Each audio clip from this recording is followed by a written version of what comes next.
Hey guys, what's going on? Adam Snyder here with the Homemade Entrepreneur. So today I just want to talk to you guys about diversifying your business. That's because I had a client ask me this weekend. We did a one-on-one coaching, sourcing kind of trip where he just got approved for grocery, health and personal care, and beauty, all within a few days. So went over there.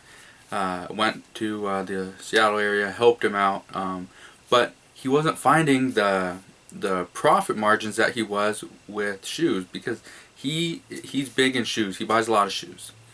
Okay, so he was expecting to go into any store, so for like Walmart for example, just buy hundreds or thousands of dollars worth of stuff, but that's not the case because he wasn't seeing the profit margin. So at the end of the trip, he was like, well, I just don't understand why should we get into grocery? Why should we get into health and personal care or beauty?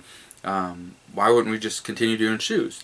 And I've answered this question multiple times in the past, but I want to do a video directly or just on that, okay? So just cover this. The reason you want to go outside of your niche is because you need to diversify. If you don't diversify your business, the problem is for shoes for example, he buys Nikes, he buys all these other brands.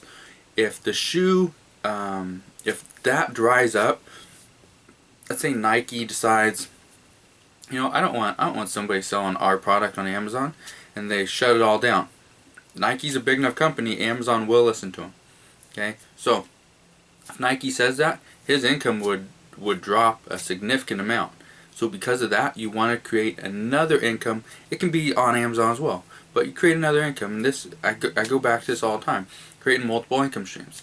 Just because you're selling shoes and you're doing great doesn't mean you need to stop right there. You need to diversify your business and sell, clothing. You need to sell, grocery products. You need to sell, toys or sporting goods. Just get outside.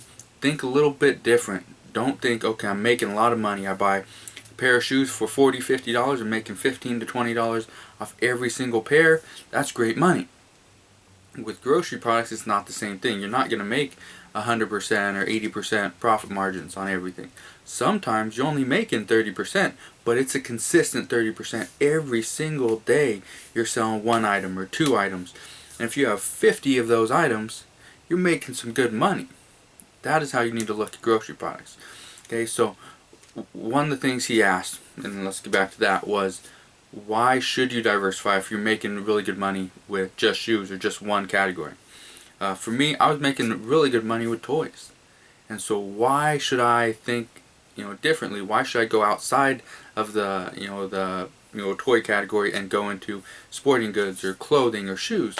And it's because you want to diversify. You don't want to put all your eggs in one basket. It's very risky to sell only one product, because what happens when that product, when it dries up, when your sources are not offering the same deals they were once before, when you can't get stuff wholesale, when private label isn't working out for you the way you thought it was, things like that. So what I recommend to start, and my client was right about this, is you stick to one category. I was just all over the place. So he's grown his business a lot. I'm not sure exactly what he's at now, but I know what he started at and what he is at now. There's a lot of growth there, and it's because he stuck to one category. He stuck to shoes. He went to a shoe store, he bought all the shoes he could buy. He'd leave, go to the next shoe store, buy all the shoes he could buy there, and he'd send them all in. I think he told me just the other day they sent off about $33,000 worth of shoes. So not bad for a week, right? Or a few days, whatever it was. But what you need to understand is you stick to a category, you learn that category, you learn the ins and outs of it, you figure out what sells, what doesn't sell, the rankings, all that stuff. You figure out that first, perfect that category, and then move on to the next one, because you want to diversify. But don't diversify so quickly that you're scattered all over the place. Okay? So if you have any questions on diversifying your business, why I recommend certain categories over others, please comment below. I'll be more than happy to answer those questions for you. If you're not yet a subscriber to my YouTube channel, click that button right there, become one today, and I'll see you guys on the next video. Alright, you guys take care.